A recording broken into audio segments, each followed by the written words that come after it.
listening to Affect Autism, where affect is the number one tool we use in supporting child development through playful interactions.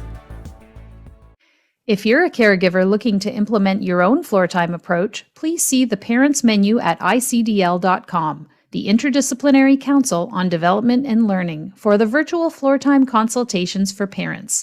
There you can schedule an appointment, look at the virtual DIR home program services, and see the weekly parent support meetings registration.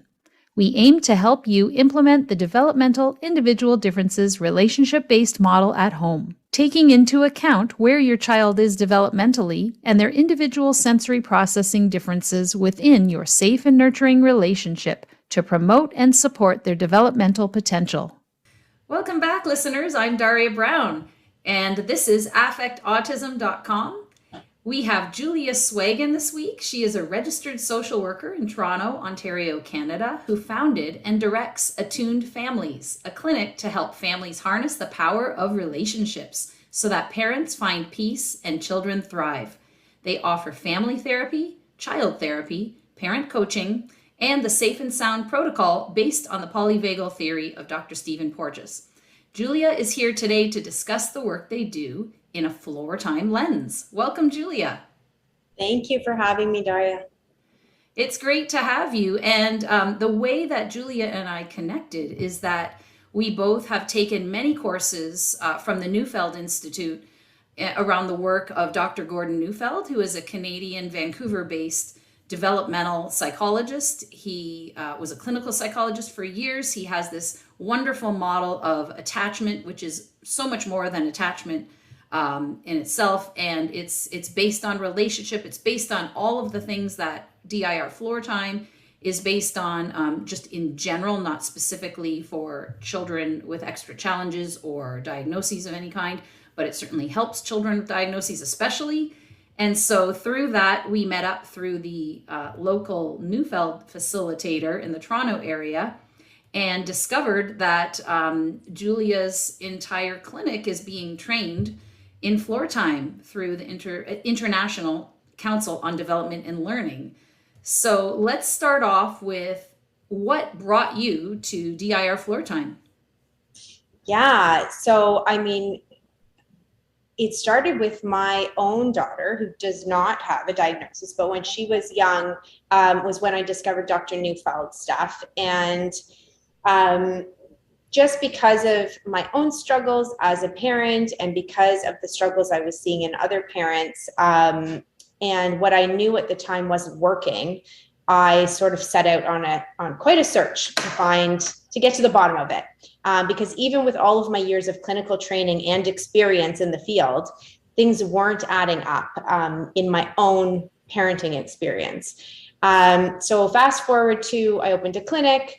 I retrained, I opened a clinic, and I had families approaching me who had children on the autism spectrum who were saying they wanted to work with me. This is years back now.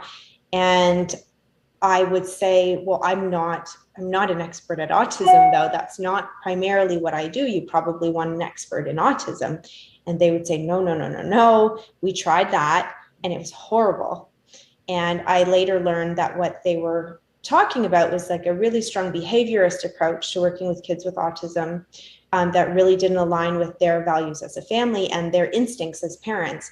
And so with sort of a amplified informed consent around what I can and can't bring to the table, I agreed to work with this handful of families who had approached me, and was really, really moved by what they had been through and what we were able to do together through a different lens, and just and shocked at how hard it was for them to find someone who could work with them in that way. So then I saw a call out for more clinicians who wanted to work with families of children with autism and potentially travel and train. So I applied to be part of that initiative, and it was a really fun exercise in sort of like, how would I approach this issue through treatment, in air quotes. And that's how I found floor time, because our clinic is committed to excellence in several different models, but all that are rooted in or compatible with healthy attachment relationships. And I came across it in the same similar way, Julia. I had studied Neufeld's work when my child was born, and as he developed and before the autism diagnosis came, I was full in on the attachment models and the relationship based, approach to parenting in general, and kind of horrified by discipline and behavioral styles. Yeah. And just even all the mommy groups I was in, and talking to other mothers and seeing that there was this movement towards a desire for relationship based approaches and attachment based approaches to parenting. And just, then as your child gets older and gets into the school system, you hear about horror stories of how, everybody in Ontario was trained with a behaviorist approach, and it's just so rampant. And so Dr. Neufeld has tried so hard to spread the message across Canada, across North America, across Europe, and worldwide. I was just at his conference last week. They had people attending from 30 different countries. So, it's all of these developmental approaches, developmentally based, relationship based, client centered type of approaches are peeking their head through and really gaining some traction. But still, like you said, families find it so hard to find anyone to work with that has training that isn't behavioral. I found Floor Time in a similar way. Luckily, I was just watching the National one night on CBC, and they did a special on the study at York University on Floor Time, which happened, I think it was back around 2010. I saw it in 2012 and contacted everybody, Dr. Shanker and everybody in that video, and my Floor Time journey began. And it really is wonderful how Neufeld's approach and DIR Floor Time complement each other, and I write about that in a lot of my blog posts. So I was thrilled to meet you, and we were, I think, both very excited to learn that we're on the same page in how we coach families and how we try and support families based on our own experiences and what we've learned through our trainings. Yeah, it is a relief to find other people in the clinical or education space who are on the same page about how we should be treating children, and we need each other. We need to work together to advocate for kids. I came out of the school system, and I had a lot of what I call "where am I" moments, where how can this be? How can it be that this is how we see children and this is how we treat children? And it's a tough system to shift. For sure. It is. When I first moved from downtown Toronto to the suburbs, I went into a toy store with my son, and the clerk at the store, was a middle-aged woman, and she right away said, "Oh, is your child autistic? I can tell. I work with autistic kids in the school system as, I'm not sure. I think she was an education aide or something, and she was so eager to share." And the stuff she shared then horrified me. And I want to say that, I am sure that most of the people working in these areas have nothing but good intentions. Yeah. And they're going on what they were trained to do. And I think unless you live through it yourself and really understand it, it's really hard to know why it's so wrong when you use a behaviorist approach. And it's the same that, self-advocates say, if you're not autistic yourself, why would you be telling autistics how to live, kind of thing? Yeah. And so, I find that a lot of parents may not realize they have neurodivergent characteristics themselves and may or may not be diagnosed as on the spectrum, but it just astounded me that this woman was saying, "Oh, we have a suicidal child at our school." And so I said, "Oh, what makes you think the child is suicidal?" "Oh, well, he smashes his head on the floor over and over again, and it took 4 of us to pin him down and hold him down." And like, I don't know what the look on my face was, but I was just like, oh my goodness. Like, they had Yeah. no understanding of individual differences, no understanding of the sensory profile, no understanding of the fight or flight that this child is feeling, no understanding of looking at why the child is doing that. Like, Yeah. suicidal, please, come on. Yeah. So it's scary.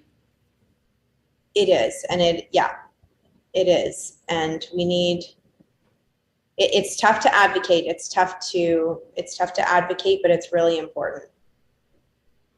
Yeah, and I think that's what Dr. Neufeld tries to get across too, is that when people aren't informed about attachment and how it works and how relationships work, it's Yeah. really hard for them to see the problems. And once you look through that different lens, everything makes more sense. Yeah. So when you get clients in, like, let's use the example of a family who comes in with a child who's just had a diagnosis of being on the autism spectrum, and they might, I mean, you can give a generic example, like, these are the things that they present with, like, our child is having these behavioral outbursts, we don't know what to do. Right. What's the general approach of attuned families?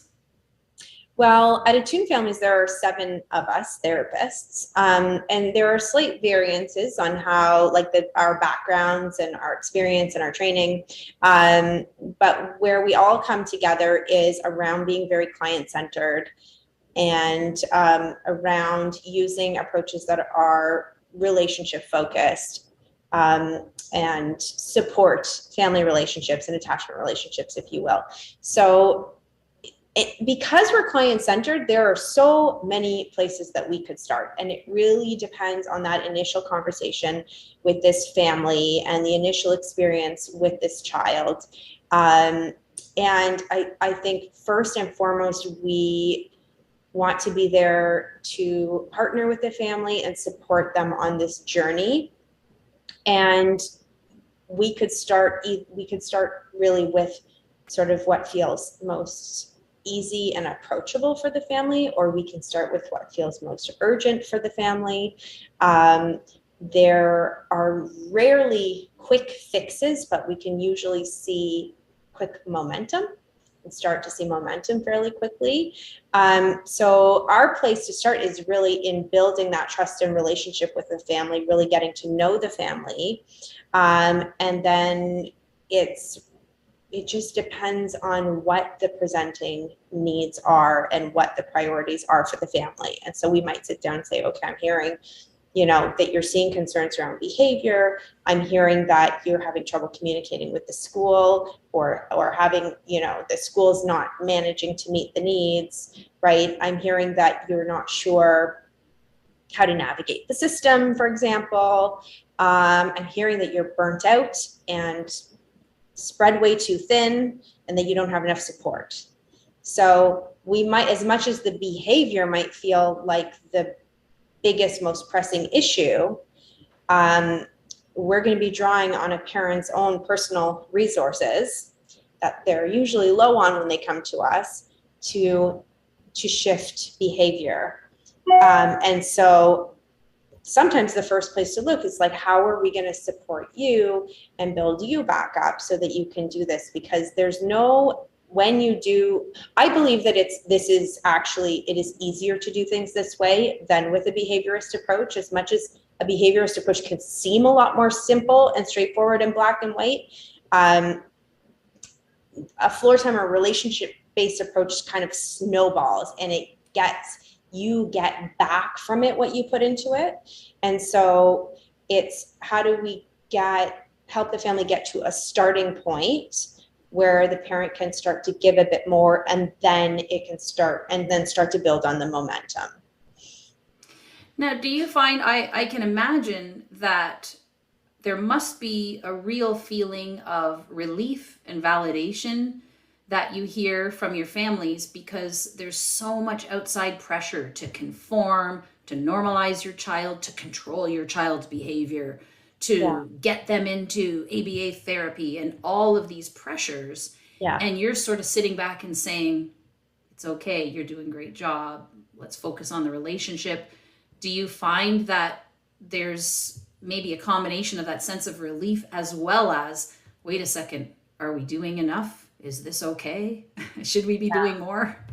It's relief, and there's often a big release, lots of tears often, and it's never stops moving me to in a good way, because it's an honor to be the person who can give that feedback to a parent that they need to hear and deserve to hear, and that's absolutely true, and to ally with them. And I'm also never stop being surprised by how poorly parents get treated in the system. And I don't know if I have a bit of a block around that myself, but I'm like, wait, still? What? So yes, absolutely, there is relief, a lot of relief. And neurodiverse or not, or neurodivergent or not, as a culture and with our systems, we don't have developmentally appropriate expectations for typically developing children. So that's also a place where I start with families who aren't struggling with any diagnosis, because we are causing children and families, by we, I don't like to include myself in the we, but as a system, like for example, the school system, as a culture, as a society, we're not setting families up for success in building healthy attachment relationships. And we're putting a lot of barriers in the way, and we're putting a lot of expectations that are really unhelpful on caregivers and families and children. We download grown-up problems onto children constantly. No wonder they're anxious. No wonder they're struggling, right? And so one of the other things that I get sort of a lot of that really great feeling from is bringing caregivers together, so that, strength in numbers, so that they can get support from one another, so that they can see they're not the only ones who are in touch with their instincts and who are trying to do better than what the system is offering for their kids. Yeah, and what you said was being true to their instincts, which I think is what brings so many people to floor time, is that something did not feel right. Yes. About ABA. Something just wasn't right about what that person was expecting or telling me to do, and just trusting those instincts and trusting your gut and what is good for my child, what makes my child feel safe, what makes me feel safe. Yeah. And I learned that myself the hard way as a parent. I didn't trust my instincts with my firstborn when she was younger in a childcare situation until I did, but I didn't at first. And then I somehow gained the strength through other parents to look into something and discover that my instincts were bang on. And I vowed to myself never to shut that down in myself again, because our kids need us to listen to our instincts. They need us to have that confidence and to be their big people and be their advocates. Right. And you mentioned bringing parents and caregivers together. Do you have groups? What do you do around that?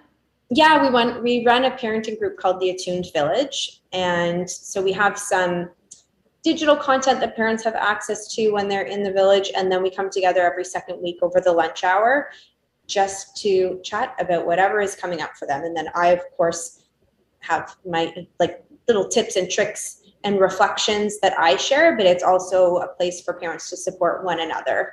And I really love that group. I get chills every time we have that group, because it's a real place of growth, because it's not about there is curriculum that parents have access to, but it's not okay. Today we're addressing meltdowns, and here's how you do meltdowns. It's about, come tell me what's happening for you, what's important to you today, right now, and let's respond to that. And then the way that themes develop and that shared attention, if you will, develops around certain issues that may manifest differently for different families, but there always seems to be a common thread to come together around. So it's a really sort of organic space in that way. So it's what I call, it's fun for me because of what I do.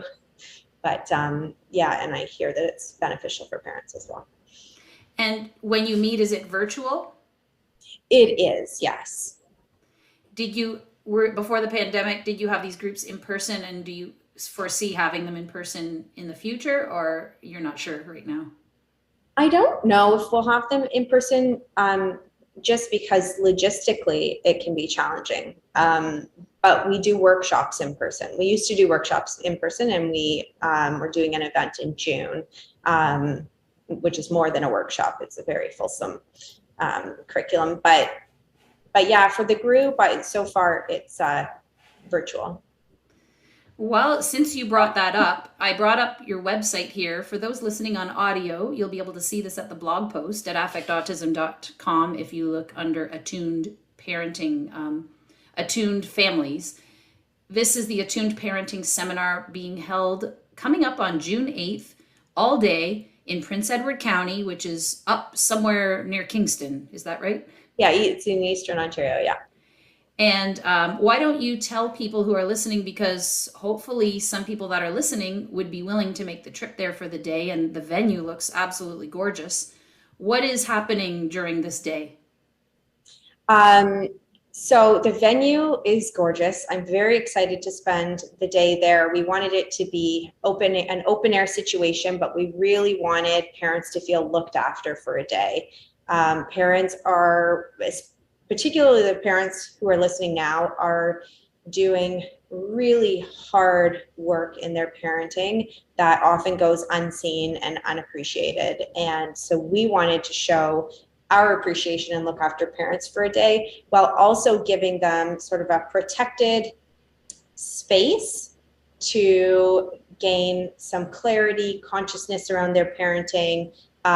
We're putting on a curriculum for the morning, that covers a lot of the skills and research that we focus on in our practice, and that we advocate parents make use of in whatever ways work for their family.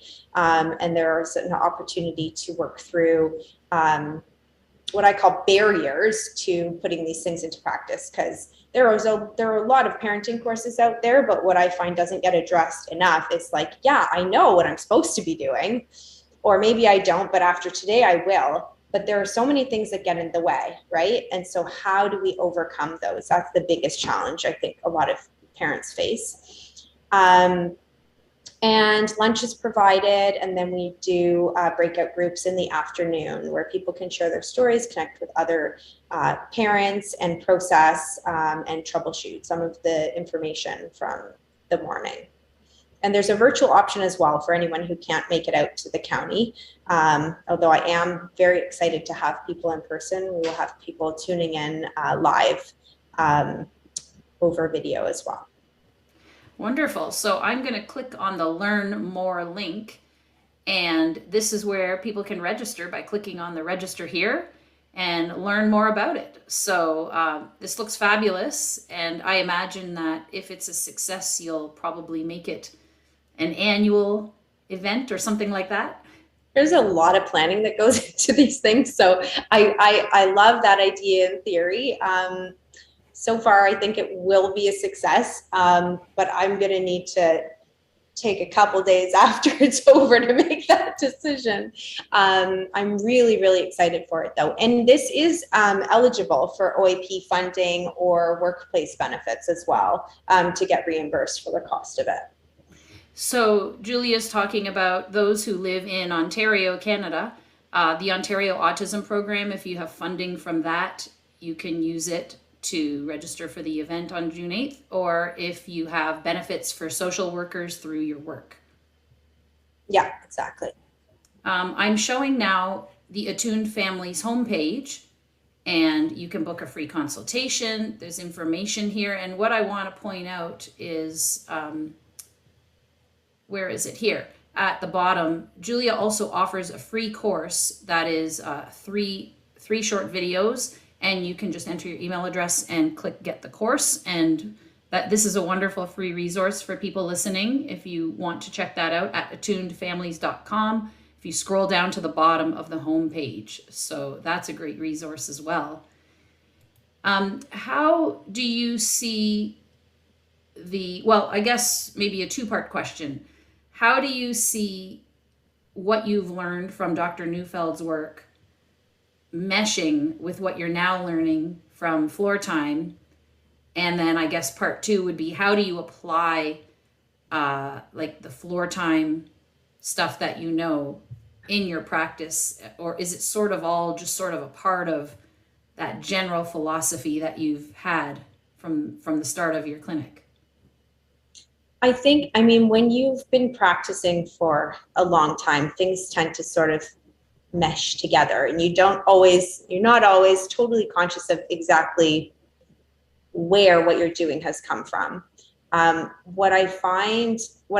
found Dr. Neufeld's work really, really is really transformational, and sometimes a little bit more theoretical than practical. So there are some practical pieces, but I love the way that Floor Time provides for dyadic work between parent and child, and gives us a way to work with children that uses less talk therapy, if you will. That's really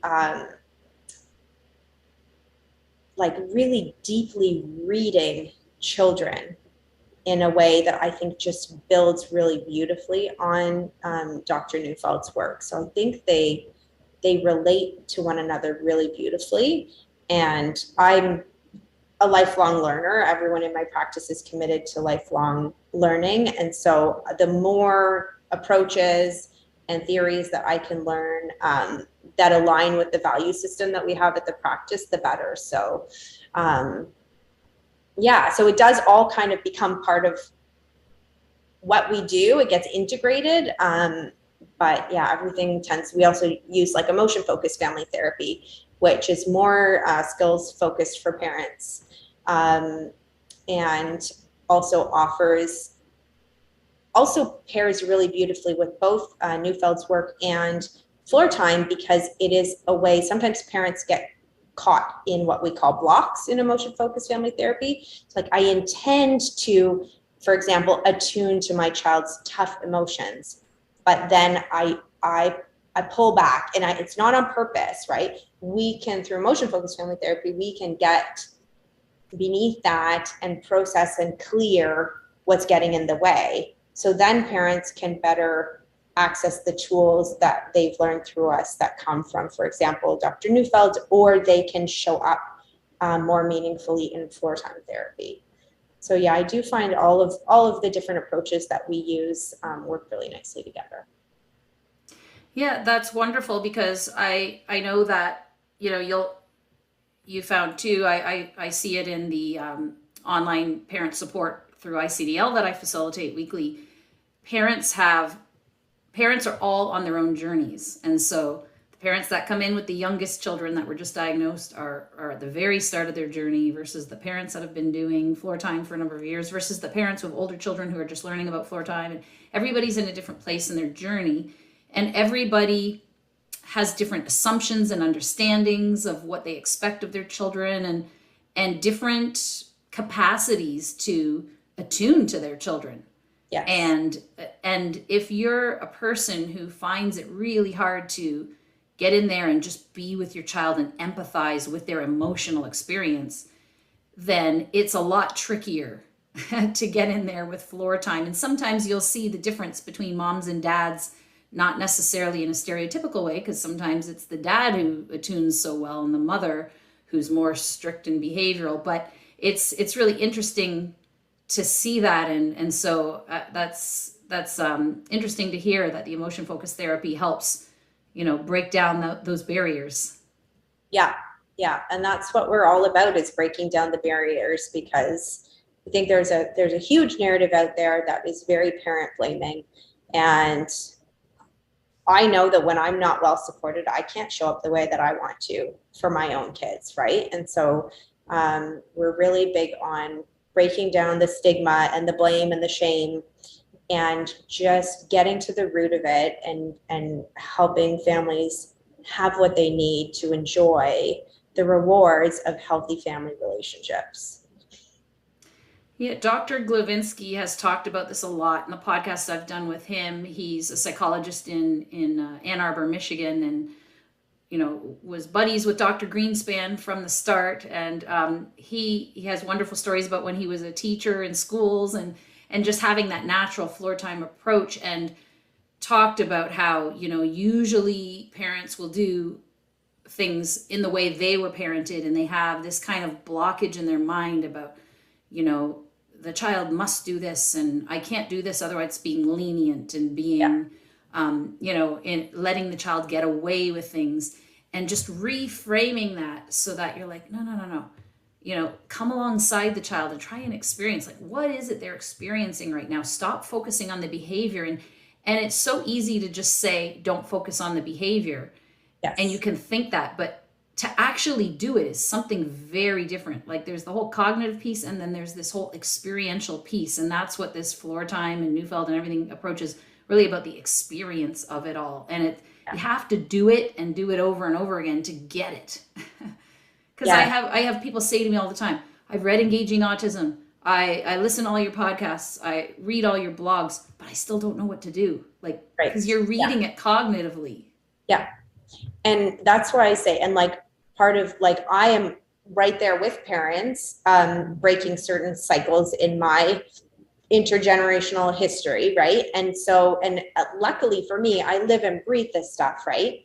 And that's part of why I have a leg up in making those changes in my own family, which is not to say that I never struggle, but that's part of why the village exists, because you can learn the stuff. Most people can learn the stuff, right?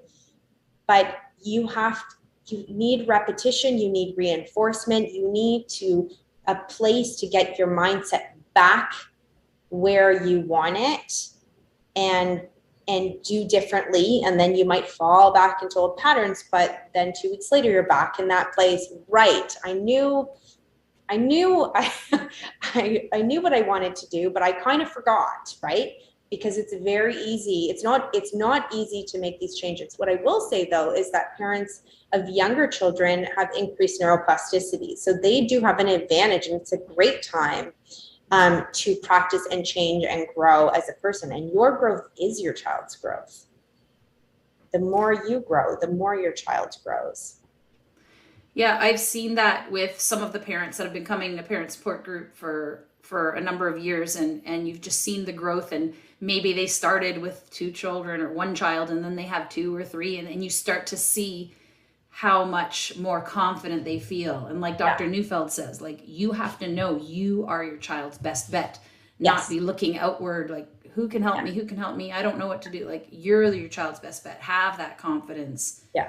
And just also, so I find some of the stuck points too, where parents, it's really hard for people in general, not just about parenting, but it's hard for people to admit they're wrong if they maybe didn't do something the right way. And it's not about blame or saying you did something wrong, but it's about shifting. If you are using a very discipline-based approach that's harmful to the child because they can't control their behavior, to shift that thinking like, oh, maybe I could have done this instead and it would have been better for my child. Sometimes people have a really hard time because that means admitting that I'm wrong and having to do something differently, and just having that support, like you say, and that village and that encouragement and, no shame, no blame, just moving forward from what you know now is just, I imagine, so helpful. Absolutely. And we're all getting some of it wrong, sometimes at least. Like the best quote unquote parent still messes up sometimes. It's about showing up. It's about having that consciousness and doing your best and trying to make those changes, right? That's the best you can do.